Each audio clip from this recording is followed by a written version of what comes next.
Jack's POV. I picked up my pen to draft out a few things that the marriage contract would contain. They include not interfering in each other's personal lives, the no sex rule, and many other essential things. Are you done now? Clinton asked. Yeah, make sure you get it ready before tomorrow. The wedding will be held tomorrow. Tomorrow? Clinton exclaimed. Yeah, tomorrow, I replied. I noticed that Clinton didn't like the idea at all, but I don't care what he thinks as long as he keeps the process of my marriage a secret. We arrived at the place where Eve lives. The house was quite an old one. The ceilings and surroundings looked quite old. I stepped down from the car. Clinton led me into the house. Clinton had the gifts we bought for them in his hands. Clinton knocked on the door for a few seconds. An elderly man, who happened to be Eve's father, opened the door. Who are you? Mr. Jameson asked. This is Jason, the CEO of Jason Tech. We're here to let you know about the wedding between Jason and Eve. Clinton explained. Wedding between Jason and my daughter? My daughter never introduced anyone as a husband to us. She has never told us about her relationship with any man. Mr. Jameson gazed at me. I think you should let her know that we're here. Clinton suggested. Mr. Jameson nodded his head. He entered the house to let Mrs. Jameson know about our visit. He came back to us a few minutes later. Come in. Come in. You said you were the CEO of Jason Tech, right? You're welcome to my home. Come in, please. Mr. Jameson beckoned on us delightfully. As I walked into the house, I realized that the interior was worse than I expected. The ceiling of the house looked like it was about to fall. That was when I understood why Eve was obsessed with my money. Mr. and Mrs. Jameson welcomed us into their home. You are the CEO of Jason Tech. How did you meet my daughter anyway? Clinton stared at me. I can't let them know that we just met each other recently.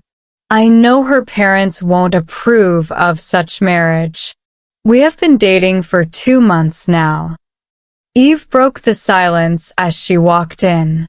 I turned to her with a huge gaze on my face. I never knew she could lie this way. 2 months? Why didn't you tell us about him? I mean, Coleman's family is a really powerful one, and you didn't let us know about him? Mrs. Jameson turned to address Eve. I'm truly sorry about that. Eve apologized. Clinton cleared his throat. I guess we shouldn't worry about that. These are some gifts we got for you both. Clinton smiled as he handed the packages to them. They were very surprised to receive so many packages. Oh my goodness, Eve, he is the right one for you. Mr. Jameson smiled at Eve. Yeah, I agree with your father. None of your ex-boyfriends have given us gifts like this. Mrs. Jameson chuckled. Eve stared at them dejectedly. She certainly didn't like the way her parents were reacting. She heaved a deep sigh and bent her head in shame. She looked embarrassed at the attitude of her parents. Well, the wedding will take place tomorrow in the court, I declared. Tomorrow? They exclaimed in unison, including Eve. I nodded my head. This is some sum of money you could use to take care of yourselves before then. Clinton smiled as he dropped a check for $2 million on the table. Oh my goodness! They both exclaimed. Eve didn't feel happy with her parents' reaction. I stared at her for a while, trying not to pity her. Don't worry, we'll be present in court tomorrow as witnesses, Mr. Jameson said, and Mrs. Jameson smiled. I checked my wristwatch. I need to be at work immediately. I guess we should be leaving now. See you in court tomorrow. I said this as I stood up. Okay, we'll be present. Eve, won't you see your fiancé off? Mrs. Jameson asked. Eve wasn't a bit happy, but I don't care about how she feels. Eve walked behind me slowly. We never said a word to each other. I entered the car without staring at her. I didn't care about how she felt. It's just for 2 months. After I find someone I truly love, she will find her way out of my life. I forgot to get her a wedding gown for our marriage in court, but I think all those things don't matter. We're finally married now. That's all that matters. Eve's POV. I knew for sure that Jason would make such a thing as the no sex rule. I tossed around the bed, unable to sleep. So, this is what a wedding night looks like. I sighed. I've read a lot of books and novels about how sweet a wedding night is, but I guess everything about me is different. Maybe good things select people. I can never imagine that this is what my wedding night would look like. But I guess all that doesn't matter. Our marriage is based on a contract. It isn't even a real marriage. At least my parents are happy. So, I'm happy too. Eve! I heard Jason scream my name from his room. Is everything okay? I wondered. I walked into his room, but I couldn't find him. You keep screaming my name, but I can't find you. I sighed. I'm in the bathroom. Bathroom? What does that have to do with me? I frowned. The water suddenly went off. I need your help. Jason replied. My help? You're naked in the bathroom. You don't expect me to walk into the bathroom when you're in there. I sighed. Eve, get some water from the refrigerator for me. I can't even see properly. Jason ordered. He can't even plead. I thought as I folded my arms, walking into the living room. I got the bottle of water as he ordered. I'm here. It is on your doorstep. I'm leaving. I turned. Eve, you need to help me out. I told you that I can't see. The bathtub is too soapy. He yelled. I picked up the water bottles. I entered the bathroom, covering my eyes. I didn't want to meet him half naked in the bathroom. I opened the water bottles for him. I'm done. I huffed, trying to leave. I didn't know there were some soapy waters on the floor, which made the floor slippery. Watch out! Jason screamed. Ah! I screamed as I almost fell. Jason held my hands, dragging me closer to his chest. I fell into the bathtub with him. Eve's POV. I felt my heartbeat increase as he held me in his arms. I quickly released myself from his grip and ran out of the bathroom. I headed to my room, quickly laying on the bed and covering my head in shame. I remembered the rules in our contract. We shouldn't have any physical contact, but we had already broken that rule on the first day. This was a bad sign. I shouldn't get close to him at all. A few minutes later, I heard a knock on the door. Who could that be? I wondered. I stood up from the bed and headed to the living room. Jameson had already opened the door for his grandmother, Grandma Nini. Our eyes met, and he had a furious look on his face as he glared at me. I hated it every time he stared at me that way. Oh, who do we have here? Grandma Nini smiled excitedly, giving me a hug. Grandma, you're welcome. I smiled as she hugged me tightly. Eve, go and make some food for her. You should have done that a long time ago. Jameson glared at me. Is that how you talk to your wife? Grandma Nini turned to him. She's not my wife. You're aware that I married her because I had no choice. Jameson sighed, walking to the dining table. His words pierced deep into my heart. I couldn't control the tears rolling down my cheeks. I quickly wiped them away with my palms. I shouldn't let Grandma Nini see me in this situation. Jameson, don't you dare talk about her in that manner. You took your vows earlier today. Don't you remember? Is this how you want to spend your wedding night? Grandma Nini scowled at him. Jameson heaved a deep sigh. Don't worry about that. I'll make the dishes myself, he sighed. What happened to Cynthia? The maid who actually prepares your meals? Grandma Nini asked. I fired her. What do I need a maid for when I have a wife? Jameson sighed, walking towards the kitchen. I can't believe I'm not his wife but his maid, I thought. Grandma Nini turned to me and held my hands. Don't worry about Jameson. He'll come around soon, okay?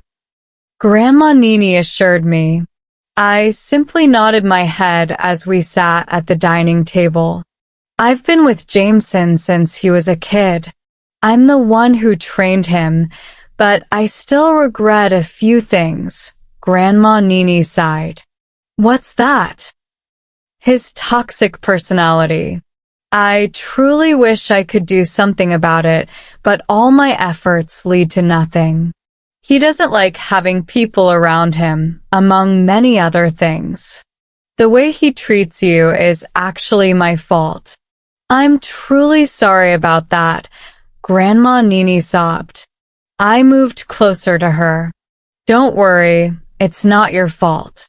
Jameson can change if he wants, but I don't think I'm the right person for him. One day, he will find someone who can change his personality, I explained. Grandma Nini stared at me. Don't say that. You and Jameson are a match made in heaven, okay? Grandma Nini assured me. I shook my head. I don't think so. This is our wedding night, and you can see the way he treats me. I'm not regarded as his wife, but instead as a maid, I replied. Grandma Nini took a deep breath and gently rubbed my hair with her hands. Eve, everything will be all right. Jameson is not an easy person. He'll come around soon, but you have to give him some time. And who knows, you might end up loving each other. Grandma Nini shrugged. End up loving each other? I don't think that's possible. We didn't love each other before our marriage, and I don't see it happening now, I explained. There's still love after marriage. I was forced to marry my late husband. I never loved him. I hated him so much that I insisted we sleep in separate rooms. But with time, we started loving each other. Don't give up so easily. You can still end up loving Jameson, Grandma Nini assured me. She shouldn't bother loving me. She knows we shouldn't love each other anyway. Jameson interjected as he walked into the living room with a tray in his hands. Don't say such things. Grandma Nini retorted. She turned to me with a reassuring smile. I took a taste of Jameson's meal. It actually tastes nice. Jameson, I never knew you were a good cook, I said, trying to ease the tension. Jameson ignored me and focused on his meal. Eve, don't mind him. Besides, there's something more important I'm expecting from you both, Grandma Nini said. What's that? Jameson and I asked in unison. You already know what I have in mind. A child, a son, or a daughter, Grandma Nini said, with a glimmer of hope in her eyes. Grandma, not today, not tomorrow. Don't even think about that, Jameson snapped. Where did I go wrong? Seeing my great-grandchild isn't supposed to be an issue, right? Grandma Nini turned to me. I nodded my head. I knew what she had in mind. She didn't know that our marriage was based on a contract, and we had a no-sex rule, which meant we wouldn't even think about touching each other. Grandma Nini, don't you think it's too early for that? This is just our wedding night, and we'll be leaving for London first thing tomorrow morning, I explained. Yeah, I understand. But it's not a bad idea. I was just saying. Anyway, it's your wedding night, and you guys should enjoy it. I'll be heading to my room. I had a hectic day earlier. Grandma Nini sighed, standing up from her seat. Okay, Grandma. Have a good night's rest. I waved at her. She smiled at me and walked to her apartment. Jameson frowned at me. What is it? Where did I go wrong? I shrugged. Where did you go wrong? Is that what you're asking? I don't want to hear you talk about having kids with Grandma Nini, Jameson instructed. You're talking as if I was the one who brought up that topic. Anyway, I'm very much aware that you hate me and my presence irritates you. I won't do anything to make you mad at me, so you shouldn't be worried about anything concerning me. I sneered at him. Jameson gazed at me, his expression unreadable. Well, that's your business. We're leaving for London first thing tomorrow morning, so you should be prepared, he instructed. I know, and I have just a few clothes with me. So, I'm already prepared. Anyway, I'm very eager to know where I will be sleeping tonight, I said, looking at him with curiosity. Jameson heaved a deep sigh. We'll be sleeping together. I'll sleep on the bed while you sleep on the couch. On the couch, I exclaimed in disbelief. Yeah, the couch is big enough for you to sleep on, Jameson replied unfazed. I shook my head. No, I'm not sleeping on the couch. It's our wedding night, and I deserve to sleep on the bed just like any other bride. You're not any other bride, Eve.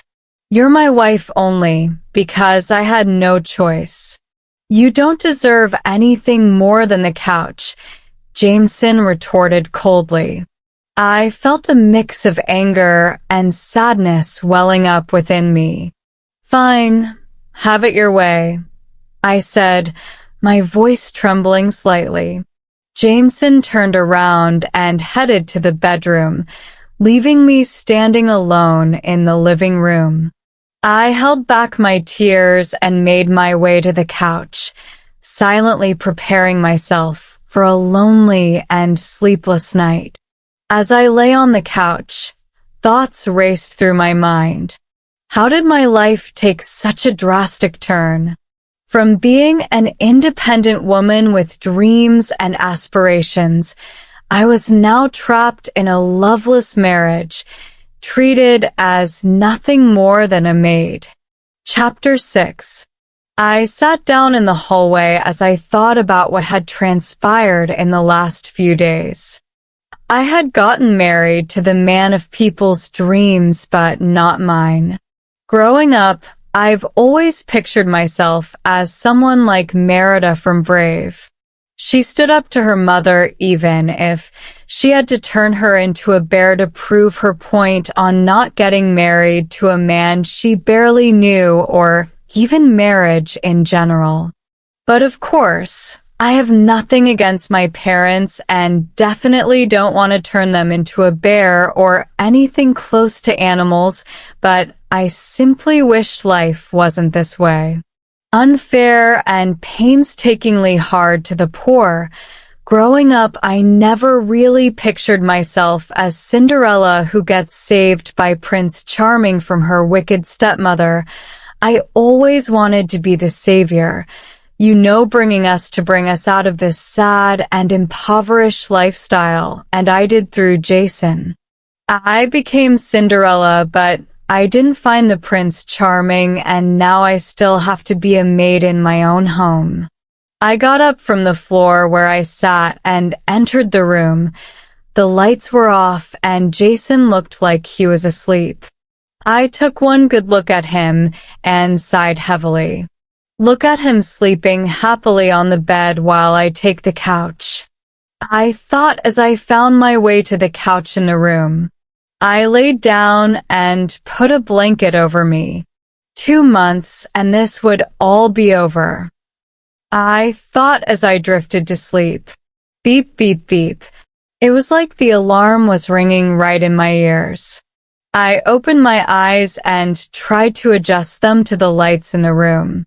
I groaned as I turned to the side to switch off the alarm, but I saw Jason standing right beside me with the alarm in his hands.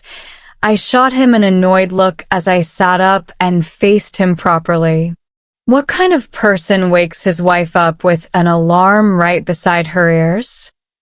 I thought as I gritted my teeth, trying to hold back from saying something to him as it was still very early in the morning, judging from the weather outside. Get up, we're gonna be late. Jason said grouchily as he walked back to his closet to get an outfit. Isn't it too early? I managed to ask. We're going to New York. I have a board meeting in a few hours, and if we don't leave now, we're gonna be late. Jason said angrily. Okay, you don't have to be so rude about it. I said, getting up from the couch where I sat and walking towards the bathroom. Stop, Jackson said, turning to face me. Stop. I raised my brows, questioning him. Use your bathroom. Did you not read the clause on the contract? Jason asked, frowning.